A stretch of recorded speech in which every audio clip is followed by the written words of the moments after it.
मैं प्रेमचंद तिवारी, प्रवक्ता Hindi, Shri Datt Singh institute teacher training Amhiya Chauri Chaura Gorakhpur.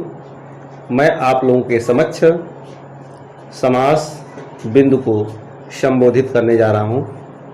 समास शब्द शम धन आस से मिलकर बना हुआ है। शम धन आस से मिलकर बना हुआ है। सम का मतलब होता है समान, आस का मतलब होता है आसपास। आसपास को हम नजदीक भी कह सकते हैं। इस प्रकार समास का शाब्दिक परिभाषा हुआ, दो या दो से अधिक शब्द जब मिलकर नज़दीक आकर के जो है एक दूसरे में समाहित हो जाते हैं तो समास की उत्पत्ति होती है। समास को संक्षिप्त भी कहा जाता है, समास को संक्षेपीकरण भी कहते हैं। यह आपका जो है समास का शाब्दिक परिभाषा हुआ।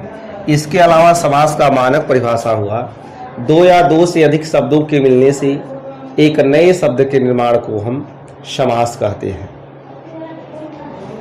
अब जो है समास के प्रकार का हम अध्ययन करेंगे। समास के प्रकार,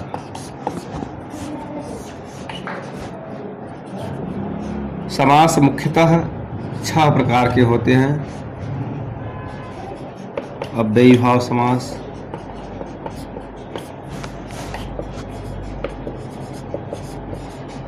बहुव्रीहि समास,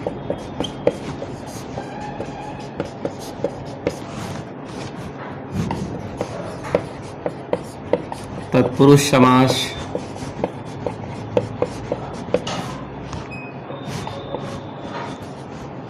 द्वंद्व समास, द्विगु समास,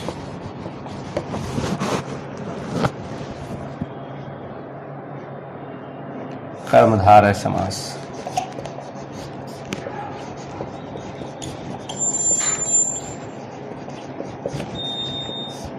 कर्मधारय समास तो मुख्यतः समास 6 प्रकार के होते हैं।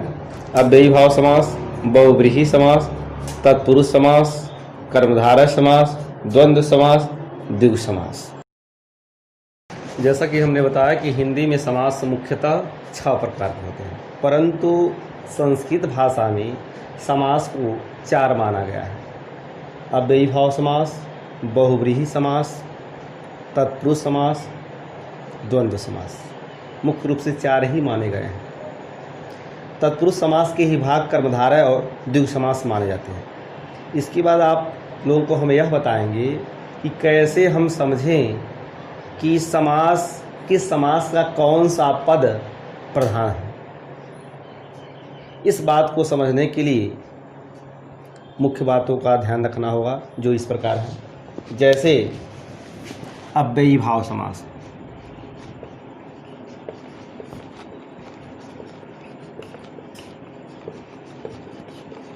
जैसा कि आपको मालूम है कि अव्ययी भाव समास पहले नंबर पाया है, तो इस तर्क के आधार पर हम कह सकते हैं कि अव्ययी भाव समास का पहला पद प्रधान होता है। अव्ययी भाव समास का कौन सा पद प्रधान होता है? पहला पद।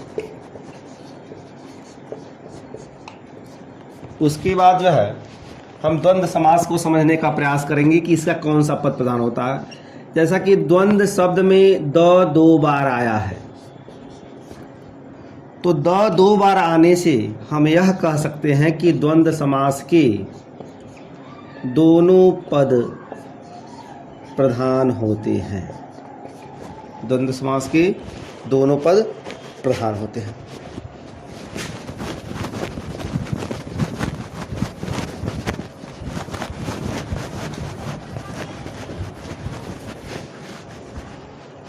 अब आपका आता है बहुव्रीहि समास।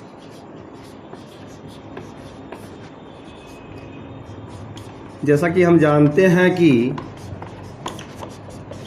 संस्कृत में वचन 3 होते हैं, एक वचन, द्विवचन, बहुवचन। यानी जब इसमें बहु शब्द आ गया तो इसके आधार पर हम यह कह सकते हैं कि बहुव्रीहि समास का तीसरा पद प्रधान होता है। बहुव्रीहि समास का तीसरा पद प्रधान होता है, या कह सकते हैं दोनों पद प्रधान नहीं होता है। जब तीसरा पद प्रधान होता है दो पद प्रधान नहीं होगा, इसके आधार पर हम कह सकते हैं दोनों पद प्रधान नहीं होता है।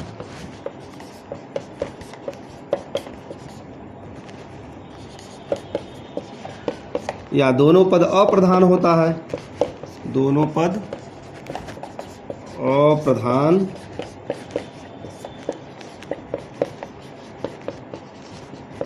होता है। इसके बाद बाकी जितने भी समास बचते हैं उनका अंतिम पद प्रधान होता है, अर्थात कर्मधारय, द्विगु एवं तत्पुरुष समास के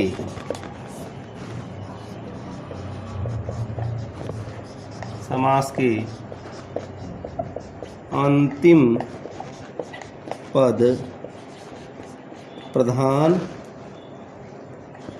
होते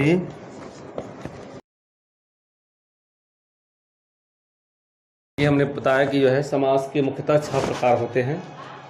अव्ययी भाव समास, बहुव्रीहि समास, तत्पुरुष समास, कर्मधारय समास, द्वंद्व समास, द्विगु समास। अब बारी बारी से इन समासों को जो है हम समझने का प्रयास करेंगे। जैसा कि अव्ययी भाव समास, अव्ययी भाव समास, जैसा कि नाम से ही स्पष्ट हो जा रहा है अव्ययी भाव समास। इसके नाम के आधार पर हम कह सकते हैं कि जिस समास का पहला पद अव्यय होता है उसे हम अव्ययी भाव समास कहते हैं। इसके पहले हम बता चुके हैं कि अव्ययी भाव समास का पहला पद प्रधान होता है। अव्यय से ही जो है चयन करके उपसर्ग बनाए जाते हैं। तो इस तथ्य के आधार पर हम कह सकते हैं कि अव्ययी भाव समास का पहला पद अव्यय या उपसर्ग होता है। दूसरी बात है कि अव्ययी भाव समास का पहला पद प्रधान होता है। इसके अलावा यह भी माना जाता है कि अव्ययी भाव समास का विग्रह नहीं होता है। अब हम कैसे जानेंगे कि यह अव्ययी भाव समास ही है? तो पहली बात यह कि अव्ययी भाव समास का पहला पद अव्यय उपसर्ग होता है। इसके अलावा जब किसी शब्द की शुरुआत अव्यय से हो जाता है तो अव्ययी भाव समास ही होता है। अब हम कह सकते हैं जब किसी समास की शुरुआत आ, इति, अति, प्रति, यावत, तावत, भर, उप आदि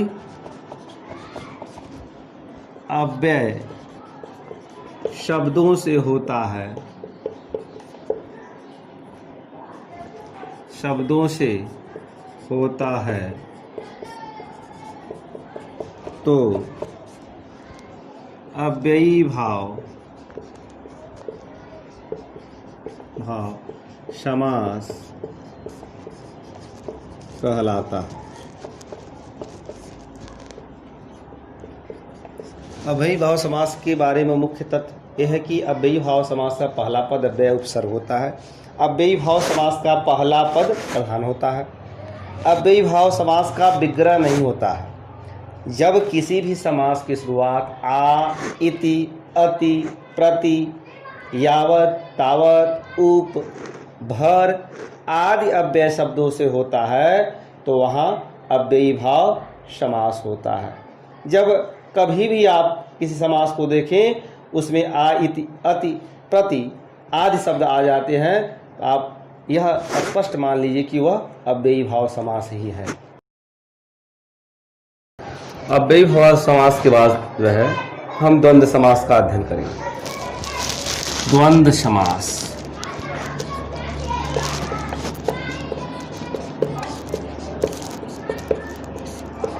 जिस समास के दोनों पदों के बीच में, जिस समास के दोनों पदों के बीच में और पदों के बीच में और कामा अथवा कामा एवं तथा या आदि शब्दों का लोप होता है, शब्दों का लोप होता है, वहाँ द्वंद्व समास होता है, वहाँ द्वंद्व समास होता है। जिस समास के दोनों पदों के बीच में और, अथवा, एवं, तथा, या आदि शब्दों का लोप होता है, वहाँ द्वंद्व समास होता है। जैसे राजा रानी,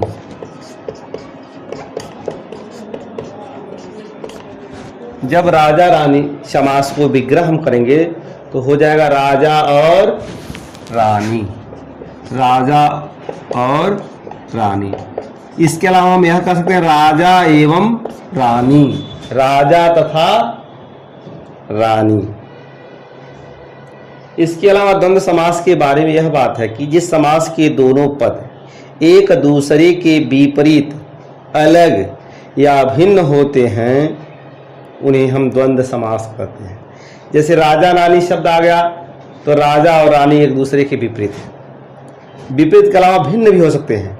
जैसे दाल चावल, तो दाल और चावल, तो दाल का विपरीत चावल नहीं होता है, भिन्न होता है, दाल और चावल, यह आपका हो जाएगा द्वंद्व समास।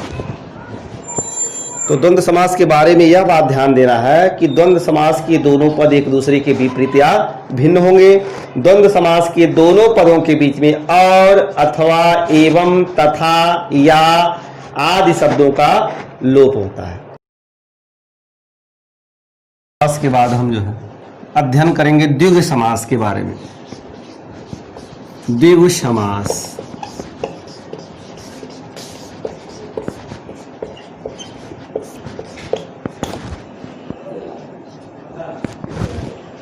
द्विगु समास का पहला पद संख्यावाचक होता है। द्विगु समास का पहला पद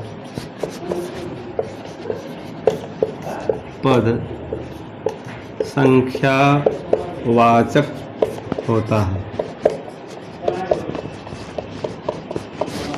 द्विगु समास का शुरुआत किसी न किसी संख्या से होता है। जैसे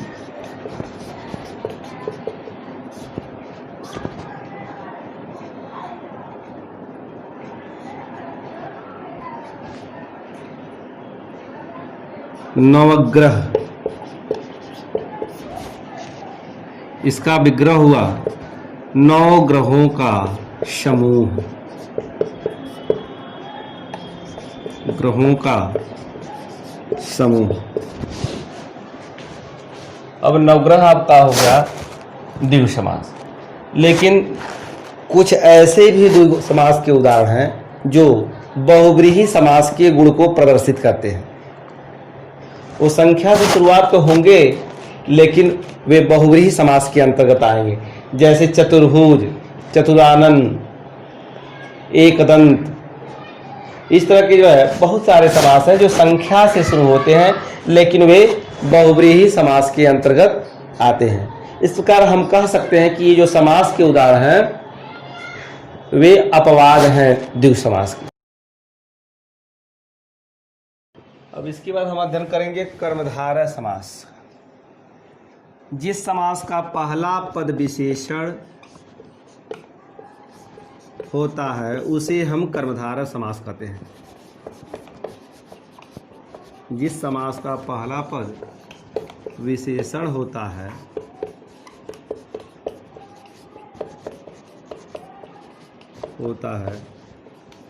उसे हम कर्मधारय समास कहते हैं। जैसे श्वेत कमल, जिसमें श्वेत विशेषण है, कमल विशेष्य है। इस प्रकार हम कह सकते हैं कि जिस समास के दोनों पदों के बीच में विशेषण विशेष्य का संबंध हो उसे हम कर्मधारय समास कहते हैं। कर्मधारय समास के बारे में यह भी बात कहा जा सकता है कि जिस समास के दोनों पदों के बीच में उपमेय उपमान का संबंध हो उसे हम कर्मधारय समास कहते हैं। कर्मधारय समास के कुछ उदाहरण ऐसे हैं जो बहुव्रीहि समास के गुण को प्रदर्शित करते हैं। जैसे लंबोदर। लंबोदर शब्द में लंबा विशेषण है, उदर विशेष्य है, लेकिन लंबोदर शब्द को हम बहुव्रीहि समास मानते हैं, कर्मधारय समास नहीं मानते हैं। तो इस प्रकार जो है बहुत सारे ऐसे उदाहरण हैं कर्मधारय समास के जो बहुव्रीहि समास के गुण को प्रदर्शित करते हैं। इसके बाद हम पढ़ेंगे बहुव्रीहि समास। जिस समास के दोनों पद मिलकर, जिस समास के दोनों पद मिलकर किसी अन्य पद की ओर संकेत करते हैं,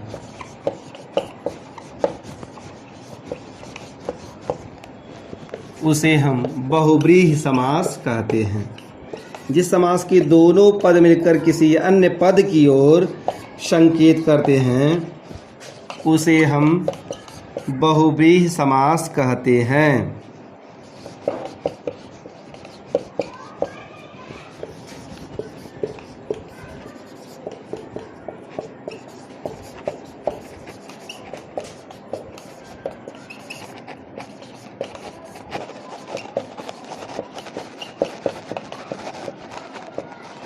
जैसा कि हमने बताया कि जिस समास के दोनों पद मिलकर किसी अन्य पद की ओर संकेत करते हैं उसे हम बहुव्रीहि समास कहते हैं। जैसे लंबोदर। लंबोदर शब्द में लंबा धन उदर दो शब्द हैं। लंबा विशेषण है, उदर विशेष्य है,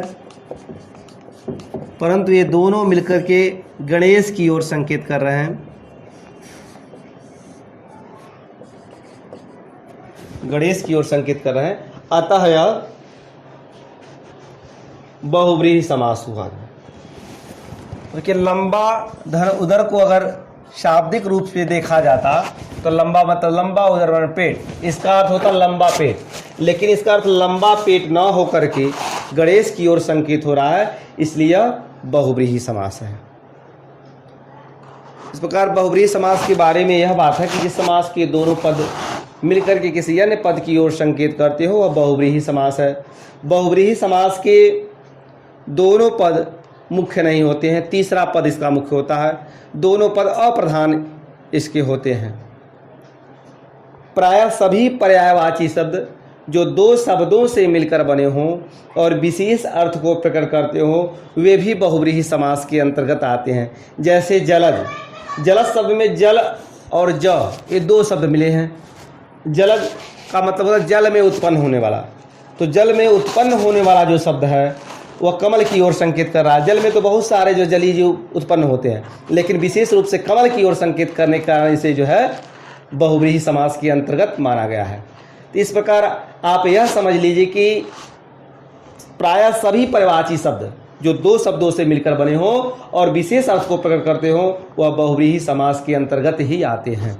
अब इसके बाद हम तत्पुरुष समास का अध्ययन करेंगे। जिस समास के दोनों पदों के बीच में कर्ता व संबोधन को छोड़कर अन्य किसी भी कारक के विभक्ति के चिन्ह का लोप होता है उसे हम तत्पुरुष समास कहते हैं। जैसा कि हमने बताया कि कर्ता व संबोधन को छोड़कर अन्य किसी कारक के विभक्ति के चिन्ह का लोप। तो हिंदी में मुख्यतः 8 कारक होते हैं। 8 में कर्ता और संबोधन को छोड़ दिया जा रहा है, तो इसके आधार पर हम कह सकते हैं कि तत्पुरुष समास मुख्यतः 6 प्रकार के होते हैं।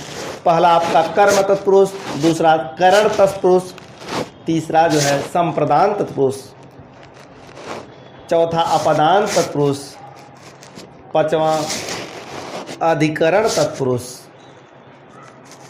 इस प्रकार जो है तत्पुरुष समास के मुख्यतः 6 प्रकार होते हैं। जैसा कि जलमग्न, जल में मग्न, तो यह जो है अधिकरण कारक के विभक्ति के चिन्ह में का इसमें लोप है। तो जैसा कि हमने परिभाषा में बताया कि जिस समास के दोनों पदों के बीच में कर्ता और संबोधन छोड़ किसी भी कारक के विभक्ति के चिन्ह का लोप हो वह तत्पुरुष समास होता है। तो जैसा कि जलमग्न, जलमग्न, जल और मग्न 2 शब्द है, इनके बीच में नामक चिन्ह का लोप है, जो कि अधिकरण कारक के विभक्ति का चिन्ह लोप है, अतः हम कह सकते हैं कि यह तत्पुरुष समास है। इसी तरह तत्पुरुष समास की जो है जितने भी जो है उदाहरण हैं, सब में किसी न किसी कारक के विभक्ति के चिन्ह का लोप हो जाएगा। जैसे मान लीजिए चिड़ी मार, चिड़ी मार, इसका अर्थ हुआ चिड़िया को मारने वाला, चिड़िया को मारने वाला।